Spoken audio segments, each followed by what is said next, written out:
mi compromiso con la palabra. Gloria a Dios. Nosotros ayer hablábamos acerca de que nuestro compromiso con Dios, en primer lugar, tiene que ser con la fe en Él, la confianza en Él. Y yo hablaba acerca de cómo esa confianza tiene que expresarse de alguna manera, y a veces esa forma de expresar nuestra fe es hablando, orando a Dios.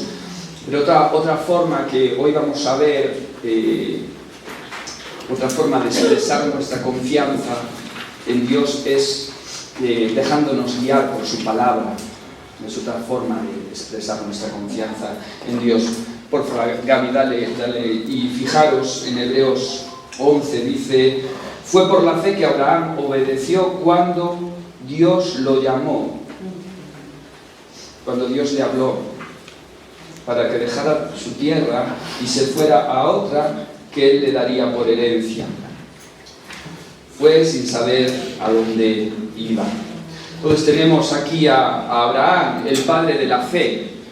Y el padre de la fe confiaba en Dios y expresó su confianza en Dios dejándose guiar por la palabra, obedeciendo a la palabra, obedeciendo a la voz de Dios. Fíjate, nosotros ponemos mucho énfasis en la palabra. ¿Sí?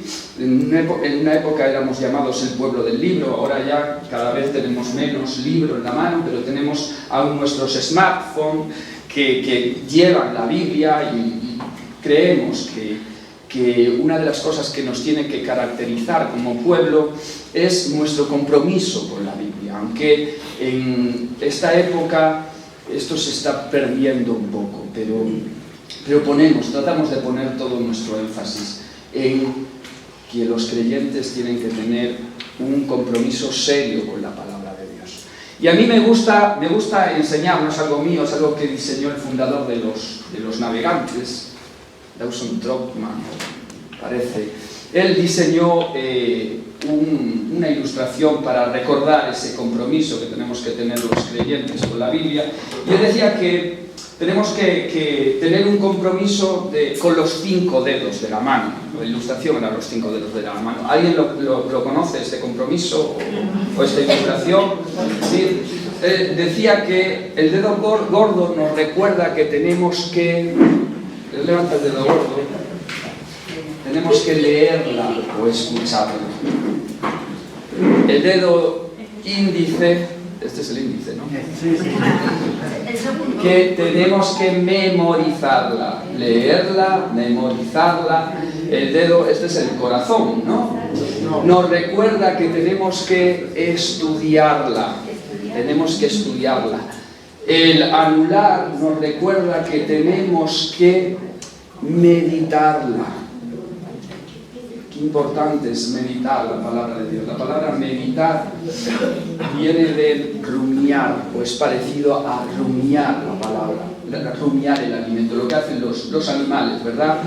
Primero cogen todo el pasto, lo tragan y luego lo sacan otra vez, se llama el bolo alimenticio, lo sacan otra vez para ahora extraerle todos los nutrientes. Nosotros la escuchamos y la metemos dentro, pero luego tenemos que volverla a traerla a la mente para meditarla y extraerle sus nutrientes. Tenemos que meditarla, pero por último, con el meñique, este sí que se llama meñique, tenemos que aplicarla, tenemos que obedecerla, tenemos que practicarla. Y hacemos mucho énfasis en esto, en leerla, en escucharla, pero a veces llegar a esto último de aplicarla nos cuesta. Y yo me quiero centrar en esta parte, ¿verdad? En la parte de nuestra necesidad de aplicar la palabra de Dios. Porque Santiago va a decir que si somos oidores, pero no hacedores, entonces perdemos.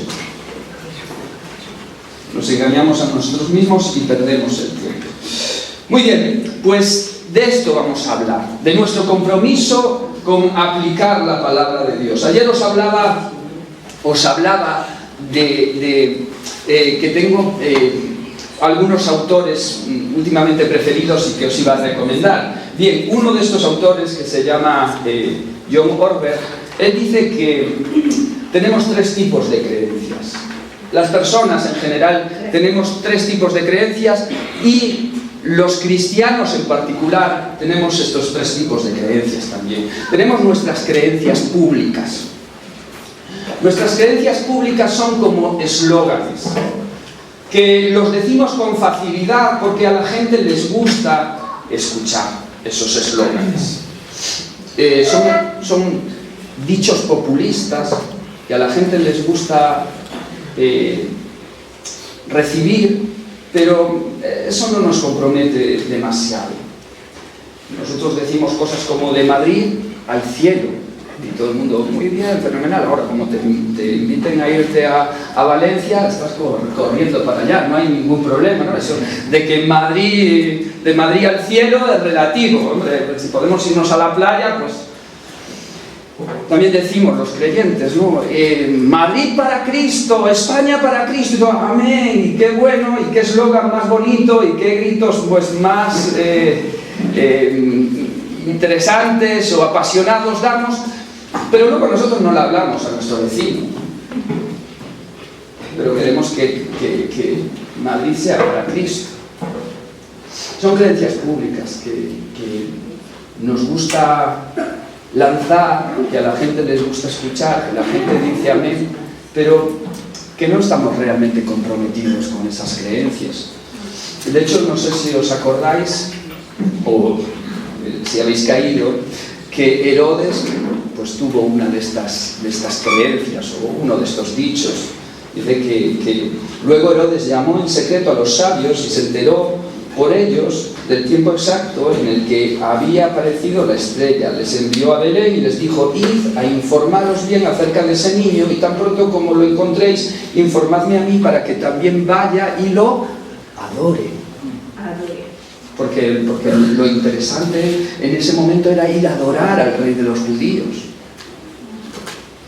Pero él no estaba comprometido con eso, ni mucho menos. Simplemente se estaba sumando a algo que estaba en el ambiente, era popular. Bueno, nosotros tenemos este tipo de creencias populares, con las que no estamos realmente comprometidos. Hay otro tipo de creencias que son las creencias privadas.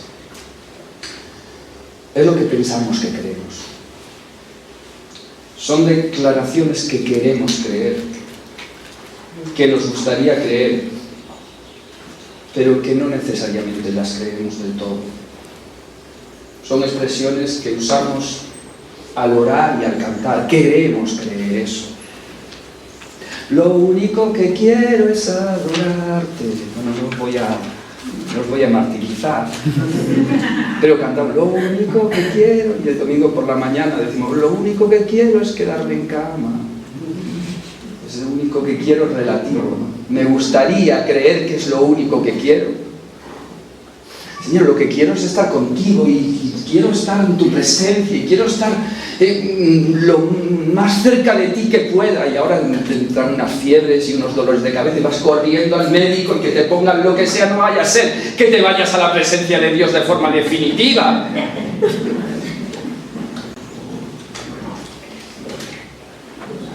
Nos gustaría creer eso, que lo único que queremos es estar muy cerca de Dios. Creemos que Dios está en todos los lugares. Creemos que Dios lo sabe todo, que lo ve todo, que todas las cosas están desnudas delante de Él, pero cuando estamos a solas, hacemos cosas que si creyéramos que Dios estaba allí no las haríamos. Pedro le dijo a Jesús: Señor, aunque todos estos te negaran, yo no te negaré. Pero al cabo de un rato, son esas creencias privadas que nos gustaría creer, pero que no necesariamente estamos comprometidas con ellas. Y hay otras creencias que se conocen como creencias básicas. Son aquellas convicciones que seguimos, que guardamos, que practicamos. Esas creencias básicas realmente las creemos, porque las vivimos, las cuidamos. A mí me está diciendo que nosotros creemos en la ley de la gravedad. Por eso cuando estamos en las alturas vamos con cuidado, porque estamos convencidos de que esa ley es real y que si estás en la altura y no tienes cuidado te puedes caer y te puedes... Así que esa ley te hace vivir, te condiciona a la hora de vivir. Nosotros creemos que el fuego te puede quemar. Por eso cuando manipulamos el fuego lo hacemos con cuidado. Entonces esas creencias son creencias básicas. Son creencias que condicionan nuestra vida. Pablo o Santiago va a decir, hermanos míos, ¿de qué le sirve a uno alegar que tiene fe si no tiene obras?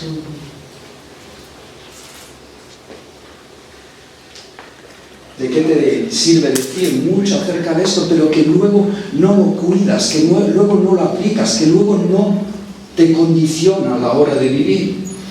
¿Acaso podrá salvarle esa fe?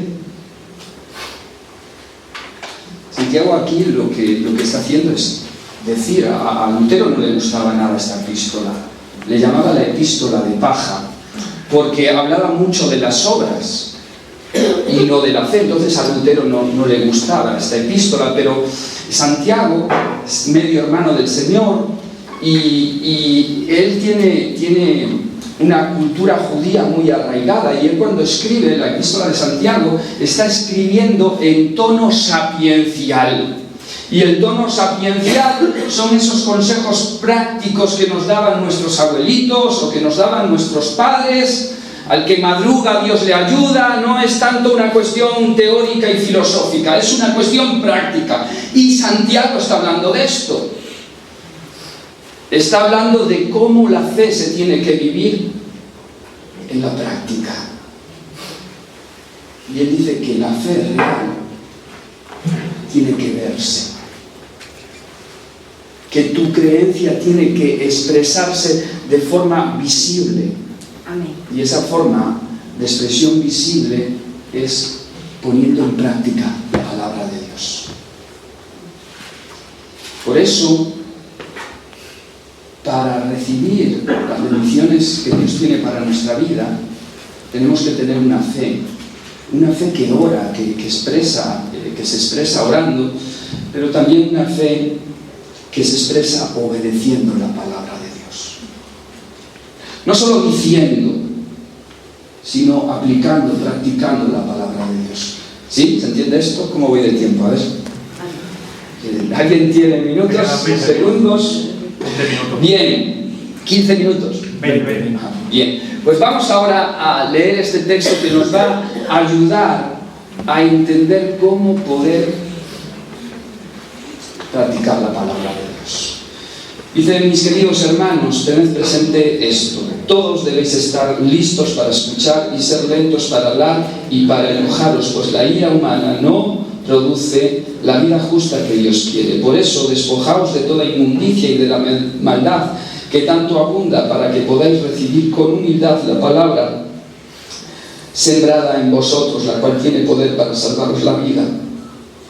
No os contentéis solo con escuchar la palabra, pues así os engañáis a vosotros mismos.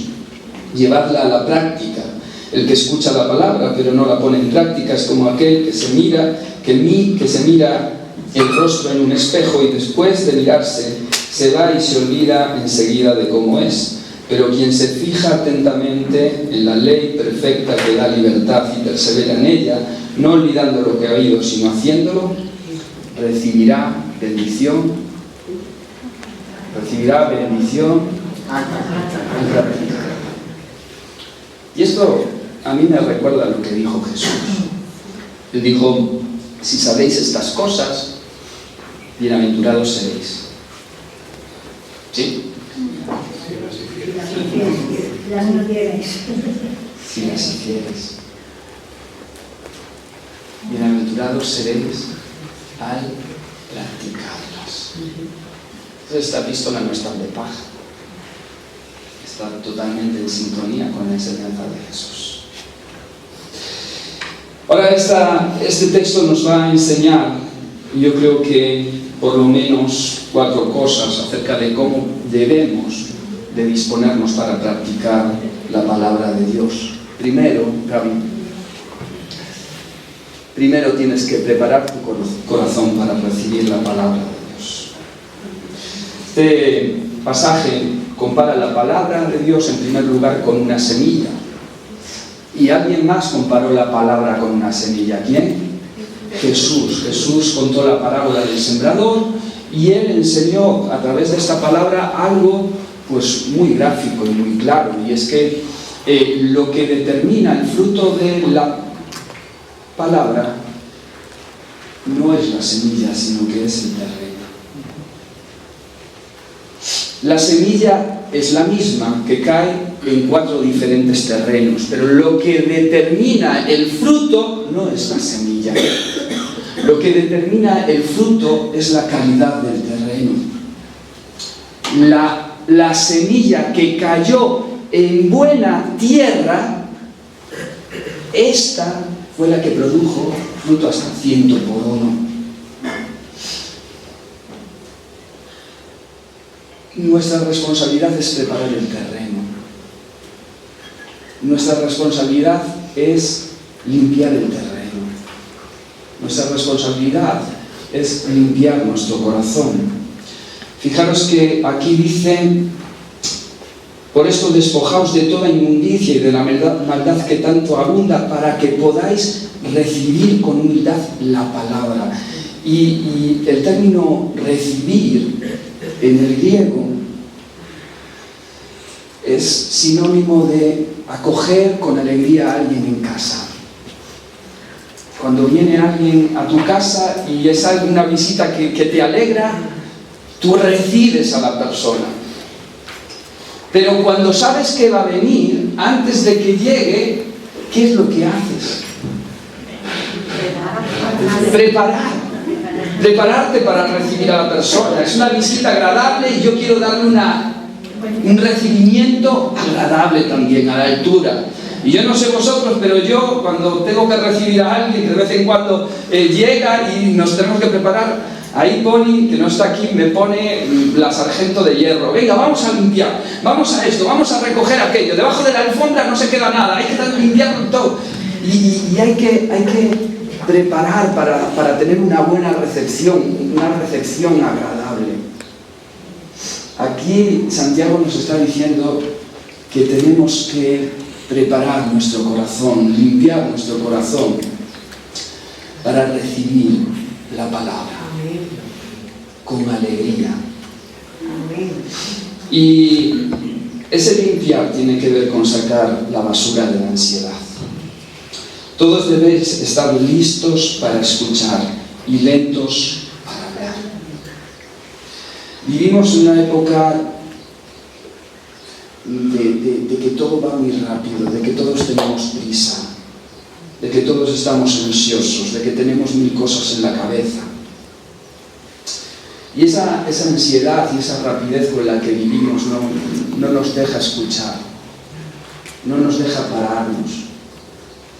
Respondemos antes de que la persona haya preguntado.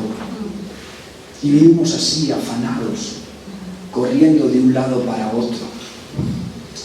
Y ese afán con el que vivimos no nos deja estar dispuestos para recibir la palabra de Dios. ¿Os acordáis de Marta y María? María se sentó a los pies para recibir la palabra de Dios, pero Marta, Marta, afanada y turbada estás con muchas cosas, pero solo una es necesaria. Si queremos recibir la palabra, tenemos que limpiar en la medida de lo posible la ansiedad de nuestra vida. Llegamos aquí con 1000 cosas en la cabeza. Ay, después tengo que ir allí, tengo que ir al campo, tengo que ver qué temperatura tiene el río para meterme, a ver si me meto. Quita todo eso, líbrate de la ansiedad por un momento para prestar atención a la palabra de Dios. Lo siguiente que tenemos que limpiar de nuestra vida es el resentimiento. Ser lentos para hablar y lentos para enojaros. Vivir enfadados, guardando rencor y resentimiento en nuestros corazones, nos impide recibir la palabra de Dios. La ira, el enojo, el resentimiento nos impide ser una tierra fértil donde la palabra de Dios pueda caer y pueda florecer. De hecho, tú imagínate cuando estás no sé si pasa aquí, seguro que no, pero cuando hay dos hermanos peleados ahí, uno en un lado y otro en el otro, y el que está predicando está diciendo cosas sensibles, y el que está enfadado con el otro está mirando, eso va para ti. El otro está diciendo, qué chivato este hermano fue y se lo contó todo al pastor. Aquí nadie está recibiendo nada. Lo peor es cuando el que está enfadado con otro es el que predica. Sí, ya el cierre es completo y absoluto, nadie escucha nada de parte de Dios. La ira, el enojo, el resentimiento es caldo de cultivo para el enemigo. Pablo dice, airaos, pero no pequéis. No se ponga el sol sobre el vuestro enojo y no deis lugar al diablo. Porque el enojo, cuando no se trata, y Pablo dice en 24 horas, cuando no se trata rápido se vuelve resentimiento, se vuelve odio. Y ese es el campo del diablo. Entonces tenemos que limpiar nuestro corazón de resentimientos, de rencores. Tenemos que limpiar nuestro corazón de orgullo para recibir con humildad la palabra sembrada en vosotros.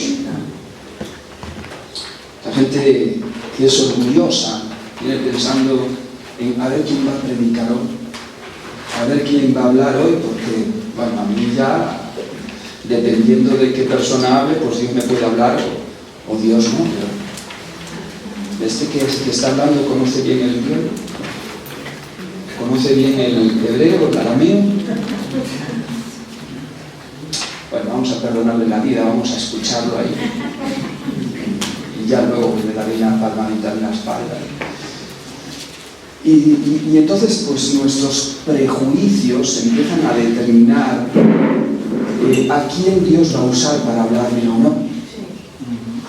Entonces, si es un hermano, bien, pero como sea una hermana, Dios va a través de una hermana.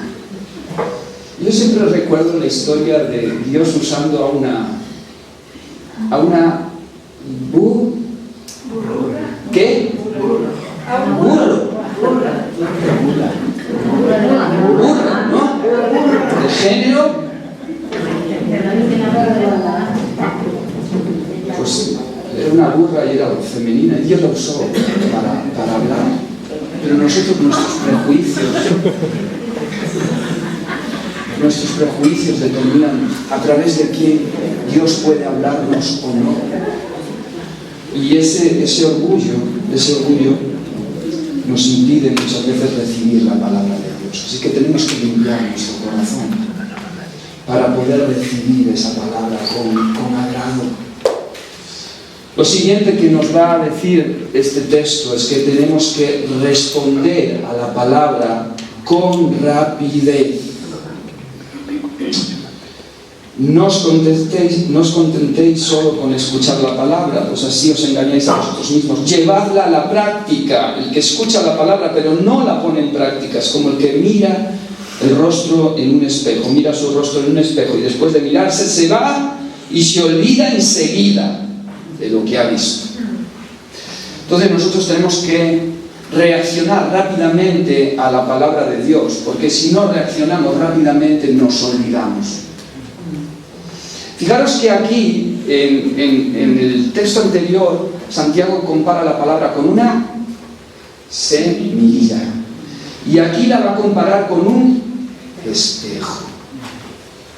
Y esta comparación es muy ilustrativa. Porque yo no sé vosotros, pero cuando uno se levanta por la mañana, lo primero que hace es ir al baño y, bueno, hacer lo que tenga que hacer y además mirarse a un espejo.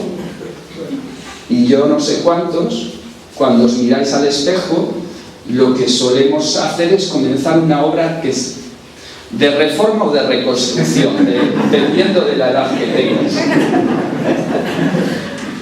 Pero de repente te miras al espejo y el espejo te muestra tus defectos. Y a nadie se nos ocurre, después de habernos mirado al espejo, darnos la vuelta y irnos y olvidarnos de lo que habíamos visto. Ninguno. Eso sería absurdo, ridículo.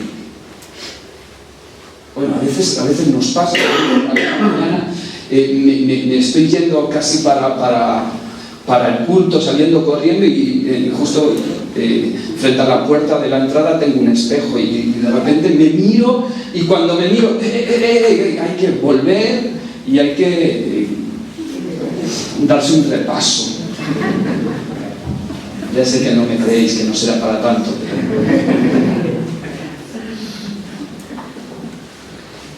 cuando nosotros nos asomamos a la palabra de Dios, la palabra de Dios nos arroja luz sobre nuestros defectos. La palabra de Dios nos muestra cómo está nuestro corazón. La palabra de Dios nos muestra los hábitos que tenemos que corregir. La palabra de Dios nos muestra a quién tenemos que tratar mejor.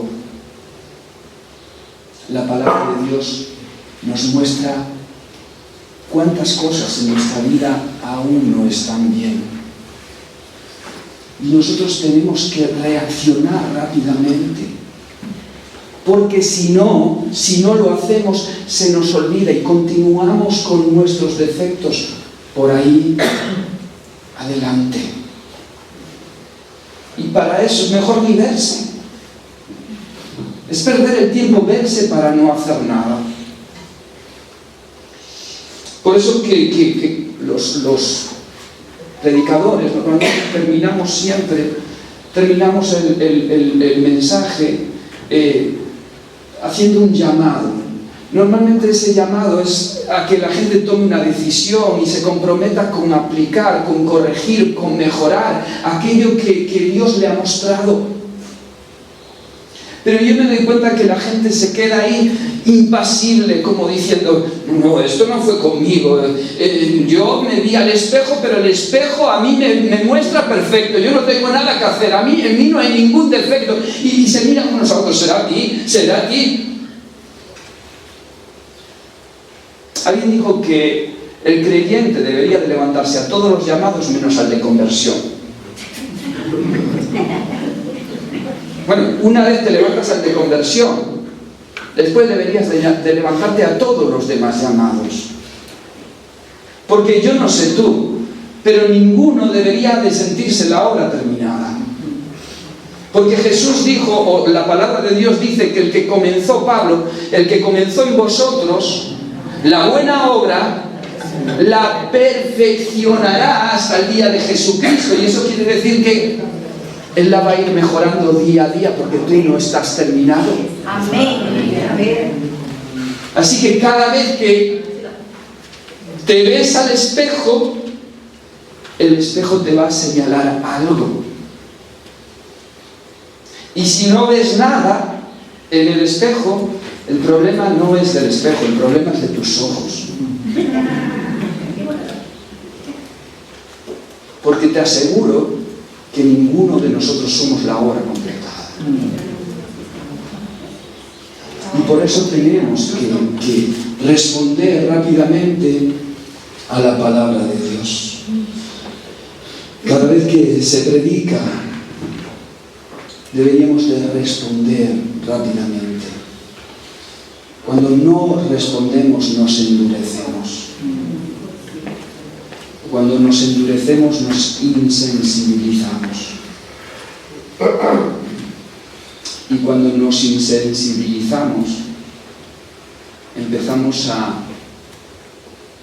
desconectarnos de la voz de Dios y de la vida espiritual y terminamos cayendo en una religión ritual.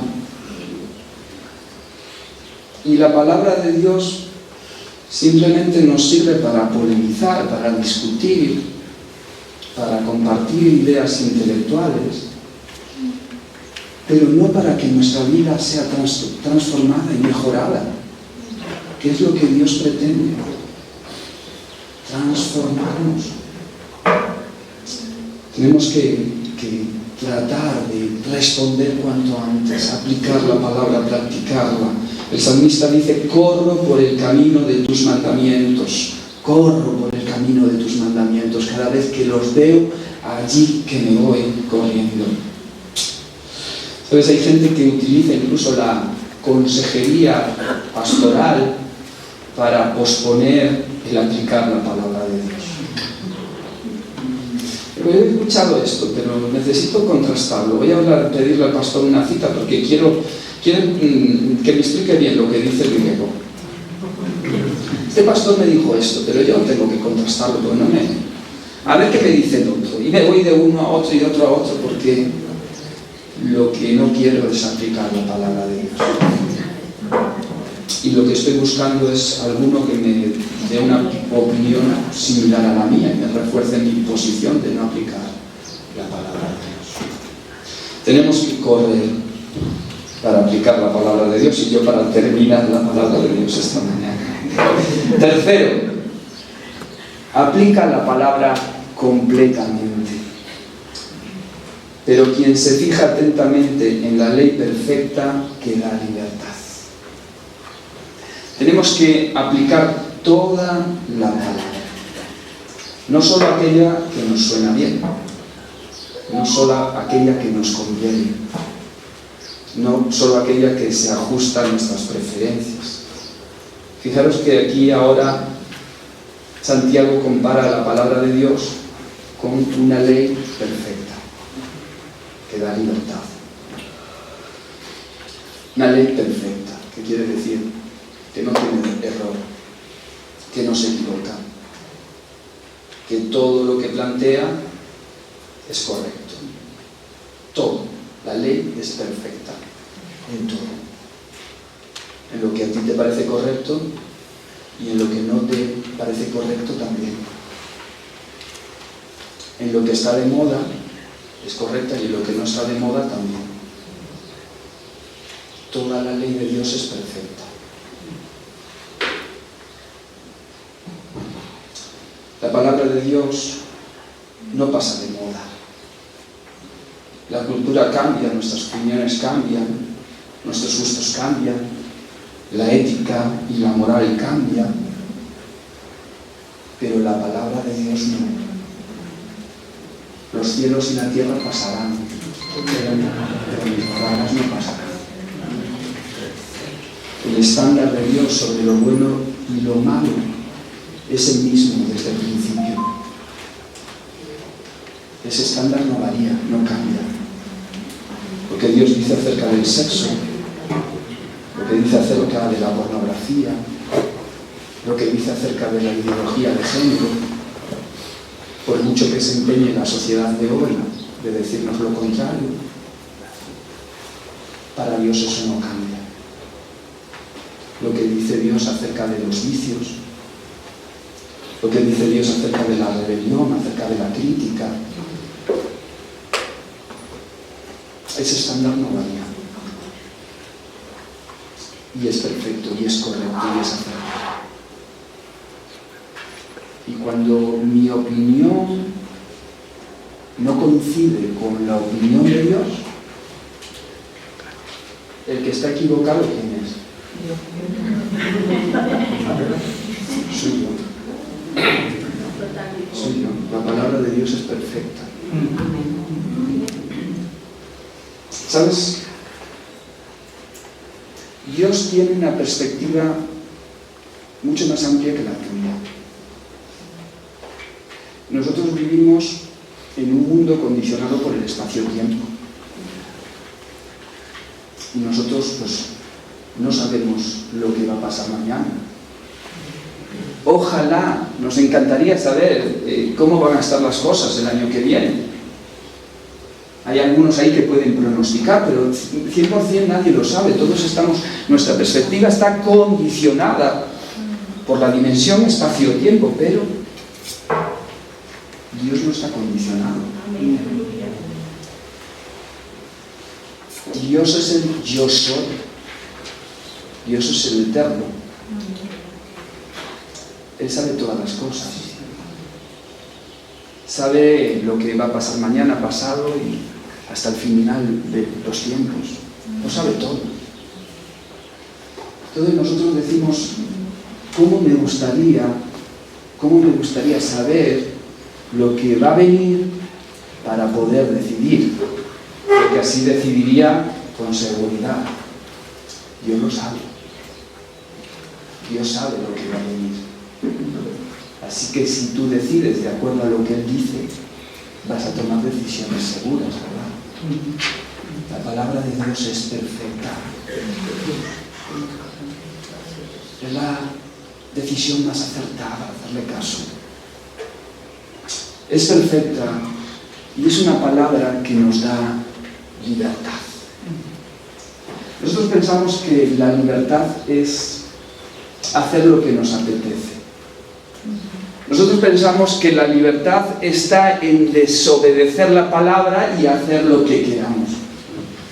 Pero fíjate aquí lo que dice Santiago, es que la palabra te libera. Desobedecer la palabra te esclaviza. Obedecer la palabra te libera de la esclavitud al pecado. Obedecer la palabra te libra de vicios. Obedecer la palabra te libra de rencores. Obedecer la palabra te libra de relaciones tóxicas. Obedecer la palabra te libra de la mediocridad. Obedecer la palabra te libra de los abusos. Obedecer la palabra te libra de vidas vacías y sin sentido. Es obedecer la palabra lo que te da libertad. Y es por eso que Jesús dijo a los judíos que habían creído en Él: conoceréis la verdad y la verdad os hará libres. Nosotros pensamos que ese texto se aplica a las personas que no son creyentes, pero Jesús se lo dijo a los judíos que habían creído en Él.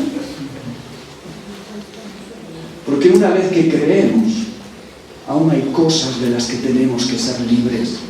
Y esa libertad la obtenemos cuando nos acercamos a la palabra de Dios y ajustamos nuestras vidas a lo que allí dice.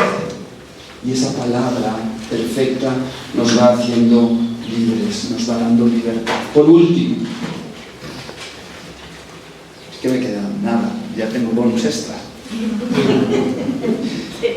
Lo último que dice es que tenemos que perseverar en la práctica de la palabra cada día, y persevera en ella, no olvidando lo que ha oído, sino haciéndolo. Recibirá bendición al practicarlo. Tenemos que obedecer la palabra de Dios de forma constante a lo largo de toda nuestra vida. Tenemos que repetir este proceso de limpiarnos vez tras vez, de asomarnos a la palabra, de tomar decisiones frente al espejo. Tenemos que perseverar en esto. Esta es la mecánica de nuestra vida. Este es el camino en el que debemos de transitar. Abraham obedeció a Dios, salió de la tierra de Ur y se dirigió a esa tierra que Dios le tenía que mostrar. Y en medio de ese camino, Abraham recibió lo prometido. Abraham consiguió recibir a ese hijo de la promesa. Abraham llegó a la tierra de la promesa, Canaán. Pero nos dice el texto bíblico que él habitó como extranjero hasta el final de su vida. que hasta el final de su vida él siguió caminando, buscando esa tierra que Dios le había prometido, que él siguió perseverando en buscar esa tierra a la que Dios le había llamado. Persistía en eso porque él anhelaba una ciudad cuyo arquitecto y constructor era el Señor. Él anhelaba encontrarse ese lugar caracterizado por la presencia de Dios. Y por eso perseveró en su búsqueda y no paró hasta el final de su vida. Yo creo que nosotros tenemos una visión de la palabra de Dios equivocada. Muchas veces pensamos que la palabra de Dios es una doctrina y que nosotros tenemos que seguir una doctrina, una palabra fría. Que de lo que se trata es de ser buenas personas y tener una buena moral, una moral ajustada a esa palabra de Dios, que es un conjunto de reglas para nuestra vida. Yo creo que la palabra de Dios nos lleva a seguir a una persona y nos lleva a encontrarnos con una persona. La palabra de Dios es lo que nos permite seguir a Dios, acercarnos a Dios y conocer a Dios más profundamente día tras día. Por eso, cuanto más perseveramos en la palabra, más cerca vamos a estar de ese Dios, que es el fin de nuestra vida. Él perseveró hasta el final, porque perseguía esa ciudad caracterizada por la presencia de Dios. Nosotros perseveramos en la palabra, no porque estamos siguiendo una doctrina, no porque estamos siguiendo una moral. Nosotros perseveramos en la palabra porque estamos siguiendo a una persona, la persona de Dios. Amén. Y esa palabra nos lleva a estar más cerca de Él. Amén. Nos lleva a conocerle mejor, nos lleva a experimentarle más. Por eso ese compromiso con la palabra debe de ser nuestra dinámica del día a día. Como hacemos cuando nos levantamos. Cuando nos levantamos vamos al baño y nos vemos al espejo, ¿verdad? Pues así debería de ser con nuestra vida cristiana, levantarnos por la mañana y decirle: Dios, aquí estoy, háblame, muéstrame cómo tengo que prepararme para el día de hoy.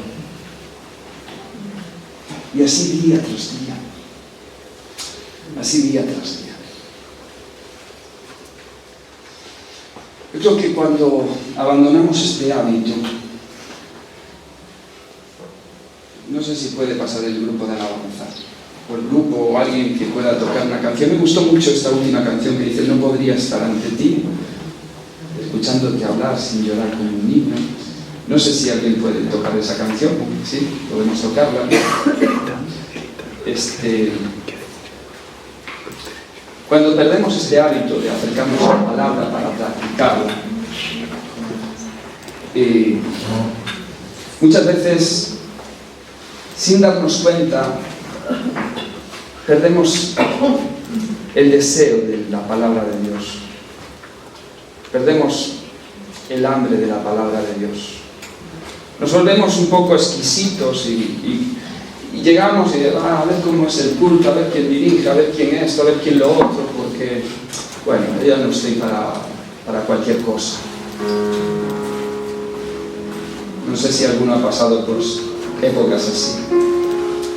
Pierdes el deseo de estar con Dios y, bueno, ahora solo algunas cosas me atraen.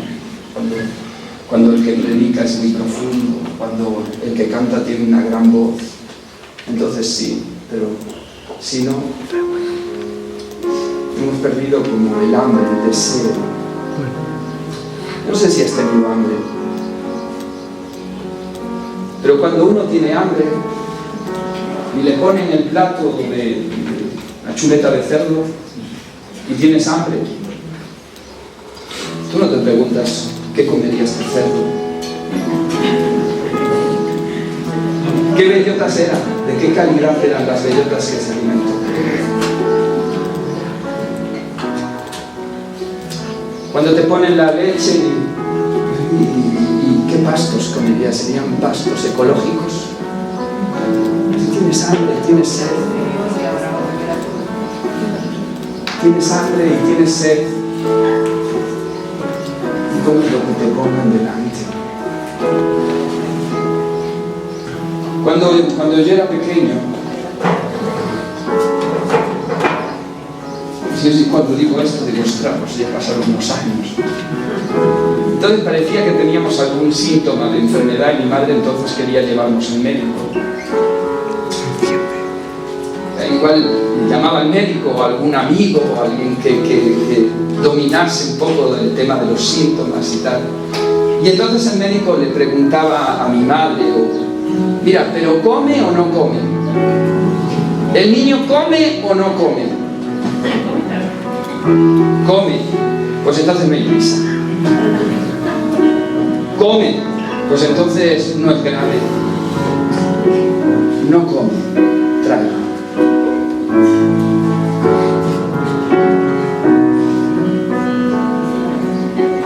El perder el hambre, perder el hambre de Dios, muchas veces es síntoma de que hay algo grave en nuestra vida, de que hay un problema espiritual en nuestra vida. Pero si comes, entonces está bien. Si tienes hambre, entonces está bien.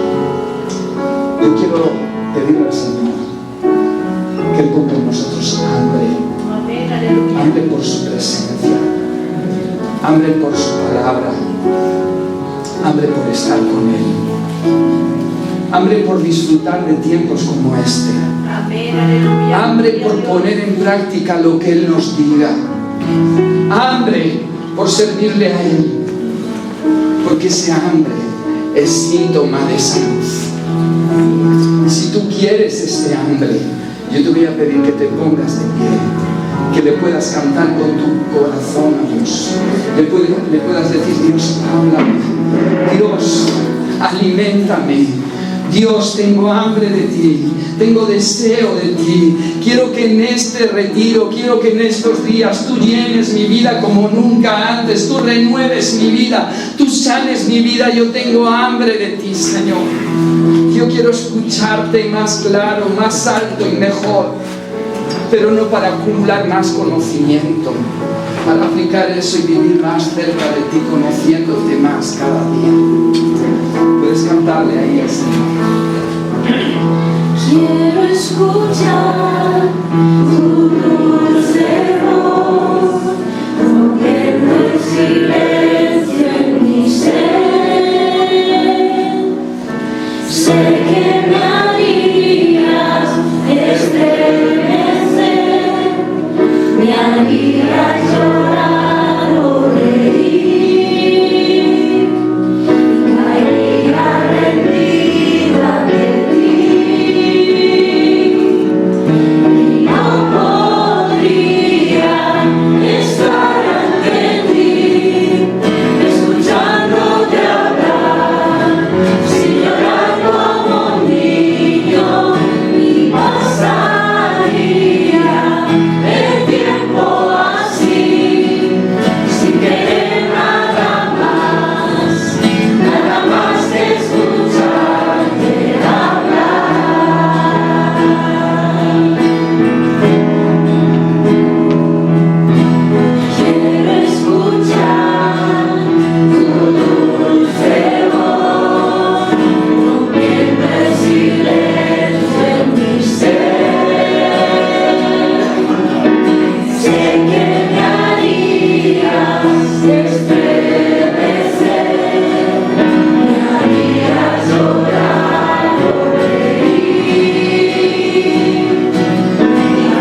por este tiempo que podemos estar aquí juntos, reunidos en torno a tu palabra. Nosotros hoy queremos venir a ti para pedirte que tú despiertes hambre en nosotros. Amén. Hambre por conocerte. Amén. Hambre por alinearnos con tu palabra. Hambre por obedecer tu palabra. Hambre por aplicar tu palabra en nuestra vida. Hambre por comprometernos, Señor, con el estudio de tu palabra. Hambre, Señor, por buscar que tú cambies y transformes nuestra vida. Te pedimos, Señor, que tú despiertes este hambre, que nos lleve a buscar, Señor, con pasión tu presencia, Señor, que nos lleve a disfrutar de estos ratos de alabanza, de adoración, de oración, Señor. No queremos en nuestra vida seguir apáticos, Señor. Padre, yo oro por aquellos que entre el grupo, Señor, pueden encontrarse en una etapa de sequía, de desierto, Señor. Padre, yo oro porque en esta mañana, por tu Espíritu, Señor, puedas regar ese terreno seco, Señor.